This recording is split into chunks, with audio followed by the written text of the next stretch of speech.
हमारे शरीर से संबंधित बहुत सारे मुहावरे हमारी भाषा में प्रचलित हैं और शरीर के उन्हीं मुहावरों को, कुछ मुहावरों को छांटकर हमने यहाँ पर प्रयोग किया है। एक छोटा सा उदाहरण लेना चाहेंगे। मनुष्य एक सामाजिक प्राणी है।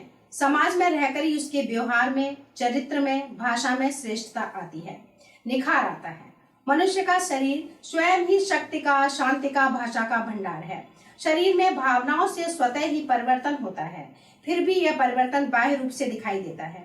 यही कारण है कि हमारी भाषा में शरीरांगों से संबंधित बातें स्वतः ही आ गई हैं, जिनके प्रयोग बड़े ही चमत्कारिक होते हैं। ये भाषा को शक्तिपूर्ण बनाने के साथ साथ रोचक भी बनाते हैं।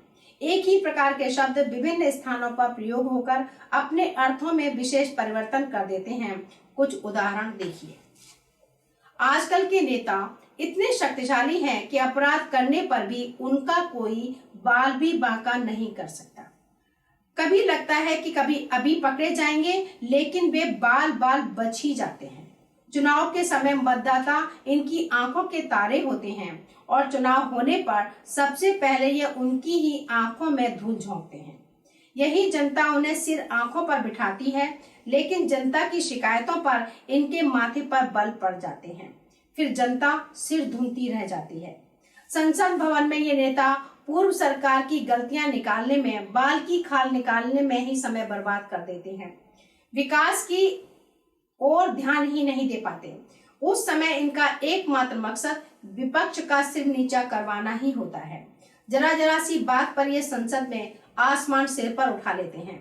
कोई भी कार्य तो उनके स्वार्थ के परे हो तो उन्हें वह फूटी आंखों नहीं सुहाता। 5 वर्ष के कार्यकाल जब समाप्ति की ओर होता है, तब उनकी आंखें खुलती हैं। फिर वे सिर पर पांव रखकर अपने अपने क्षेत्र की ओर दौड़ते हैं। सोचते हैं जनता इनके लिए पलके बिछाए बैठी होगी, लेकिन मतदाता इनसे आंखें फेर लेते हैं। हाथों से सत्ता खिसकती देख इनकी आंखों पर बड़ा पर्दा उठता है। अब हालात बदल जाते हैं। जिन्हें वे आंखें दिखाते थे, अब उन्हीं के आगे नाक रगड़ने में भी इन्हें शर्म नहीं आती। वादे से मुकर जाने के कारण मतदाता भी अब नाक भौं चढ़ाने लगते हैं।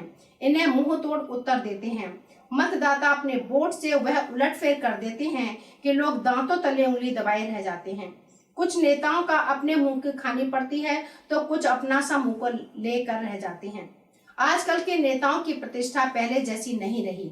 आज के नेता मुंह में राम बगल में छुरी जैसा व्यवहार करते हैं, इसलिए जनता इन पर विश्वास नहीं करती। चुनाव के समय लोग दृढ़ भ्रमित हो जाते हैं। उस समय वे सही निर्णय नहीं ले पाते, क्योंकि जितने मुंह उतनी ही बातें सुनाई देती हैं। मतदाता करे भी तो क्या, उन्हें अंधों में काला राजा का ही चुनाव करना पड़ता है। मजे की बात यह है कि ऐसे राजा आंख के अंधे गांठ के पूरे होते हैं। जिस विभाग में ये होते हैं उसमें काम भी ये कुछ ऐसे करते हैं, अंधा बांटे रेवड़ी फिर अपने को दे। ऐसे में राष्ट्र की नाक विश्व स्तर पर बनाए रखना बहुत मुश्किल है। हकीकत यह है कि जनता को कुछ ज्यादा चाहिए भी नहीं। अंधा क्या चाहे, 2 आंखें, बस मूलभूत आवश्यकताओं की पूर्ति, स्वास्थ्य, शिक्षा, पानी, बिजली, सड़कें और सुरक्षा। स्वतंत्रता के 60 वर्ष बाद भी सुविधाएं प्राप्त नहीं हैं। अब तो मतदाता को इनको मुंह ताकना छोड़कर अपनी शक्ति से इनकी नाक में नकेल डाल देनी चाहिए, जिससे ये जनता की छाती पर मूंग न दल सकें। ये सिर्फ गाल बजाने का कार्य न करके कुछ रचनात्मक कार्य करें। एक कहावत है, सीधी उंगली से घी नहीं निकलता, तो जनता को भी उंगलियां टेढ़ी करनी चाहिए। उन्हें नेताओं को उंगली पर नचाने की कला सीखनी होगी। निंदा और बुराई में, प्रशंसा और चापलूसी में अंतर समझना होगा। यदि कोई नेता अच्छा काम करे तो उसकी पीठ ठोकें, और यदि कोई ठीक न करे तो उसे अंगूठा दिखा सकते हैं। चोर की दाढ़ी में तिनका होता है। अच्छे और बुरे नेताओं को समझने में भूल नहीं होनी चाहिए। राजनीति में दांत काटी रोटी वाले लोग भी कब दुश्मन बन जाएं कुछ पता नहीं। पेट काट कर जनता टैक्स भरती है, उस पर ये लोग गुलछर्रे उड़ाते हैं। इसे देखकर छाती पर सांप लौटना स्वाभाविक है। लोग ये कहते हैं कि जनता इन्हें सुधार सकती है। यह छोटे मुंह बड़ी बात नहीं है। जनता के बनाए ही लोग बने हैं और उसके मिटाई ही मिटे हैं। अब कमर कसकर तैयार हो जाइए, तभी तो देश की काया पलट होगी और हम सबका अंग अंग मुस्कुराएगा। ये थोड़े से मुहावरे आपके लिए एक अनुच्छेद के रूप में प्रस्तुत किए गए। आप विभिन्न मुहावरों को अर्थ इसके माध्यम से समझ सकते हैं और उनके वाक्य में प्रयोग कर सकते हैं। अब मैं आपके सामने हाथों से संबंधित कुछ मुहावरों का रोचक प्रयोग प्रस्तुत कर रही हूँ। आप सभी जानते हैं कि हमारे जो शरीर के अंग हैं उनको मुहावरों के रूप में बहुत ज़्यादा प्रयोग किया गया है। तो यहाँ कुछ चुने हुए प्रसिद्ध मुहावरों को एक साथ मैंने लिया है, जो आप एक पैराग्राफ के रूप में यानी कि एक अनुच्छेद के रूप में यहाँ पर आप देखेंगे। हाथों में देखने की शक्ति नहीं होने पर भी कहा जाता है कि अंधेरा इतना गहरा है कि हाथ को हाथ नहीं सूझ रहा। अंधेरे का फायदा उठाकर कुछ लोग हाथ की सफाई दिखा देते हैं। अगर वह हाथ आ जाता है तो लोग उस पर हाथ उठा बैठते हैं, और किसी पर हाथ उठाने या हाथ जड़ने या हाथ जमाने का मतलब है कानून को अपने हाथ में लेना। हाथ उठाकर अभिवादन किया जाता है, पर हाथ उठाकर कोसा भी जाता है।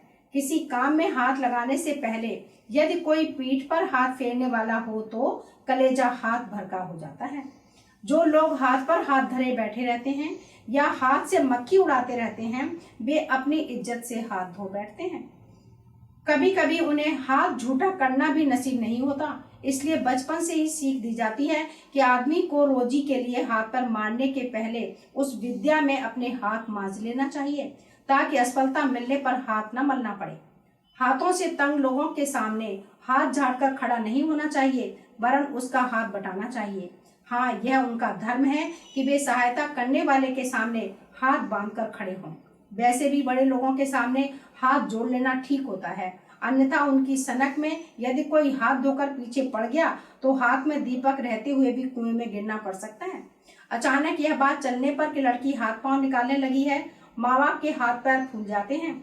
ऐसी स्थिति में हाथ पांव मारकर लड़की के हाथ पीले करने की बात सोचनी चाहिए। यदि लड़की का पिता हाथ में दही जमाए बैठा रहेगा तो कोई रिश्तेदार यह उत्तरदायित्व तो अपने हाथ में क्यों लेगा?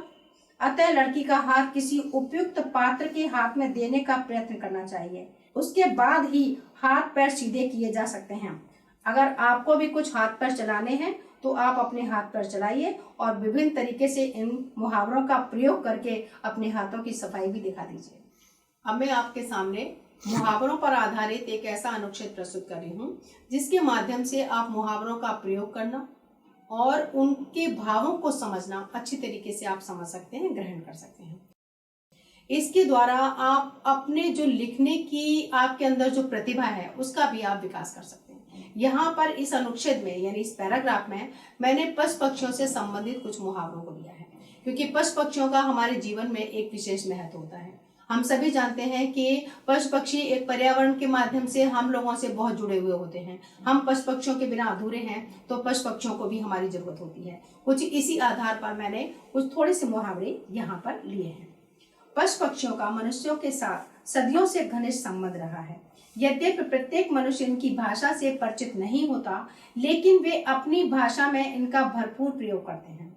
हिंदी भाषा में तो ये छाए हुए हैं। जरा देखिए तो, कोई अपने कार्य में कोल्हू के बैल की तरह जुटा रहता है तो कोई काम से दुम दबाकर भागता है।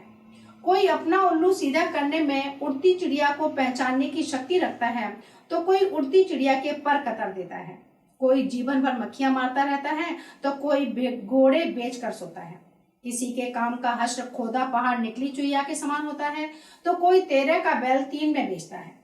कोई कभी कार्यों को इस तरह से करता है कि धोबी के कुत्ते की तरह न घर का रहता है न घाट का।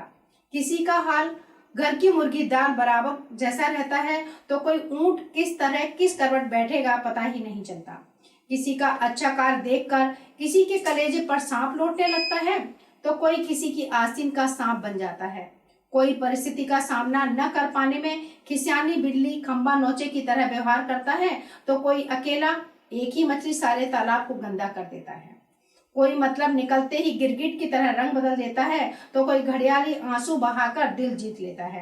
कोई नेवले की तरह फुर्तीला होता है तो कोई अजगर सा पसरा रहता है। जानवर मनुष्य तो नहीं बन सकता, लेकिन उन्होंने मनुष्य के जीवन में सेंध लगा ली है। आप चाहें बंदर की तरह घुड़की लगाकर इस तथ्य को मानने से इनकार भले ही कर दें, लेकिन दिल ही दिल में यह बात माननी अवश्य पड़ेगी। अतः इन प्राणियों को अपना सहयोगी बनाइए और सुख से रहिए, अन्यथा फिर पछताए होत का जब चिड़िया चुग गई खेत। तो आप इस तरीके से सुंदर सुंदर अनुच्छेद विभिन्न मुहावरों को लेकर बना सकते हैं, विभिन्न तरीके से प्रयोग कर सकते हैं, अपनी भावनाओं को इन मुहावरों के माध्यम से अभिव्यक्त कर सकते हैं। इससे आपकी न सिर्फ प्रतिभा का ही विकास होगा, बल्कि आपको लिखने में भी रुचि आएगी और आप एक अच्छे लेखक भी बन सकते हैं। तो बहुत सारी शुभकामनाओं के साथ और इस चीज में रुचि लीजिए।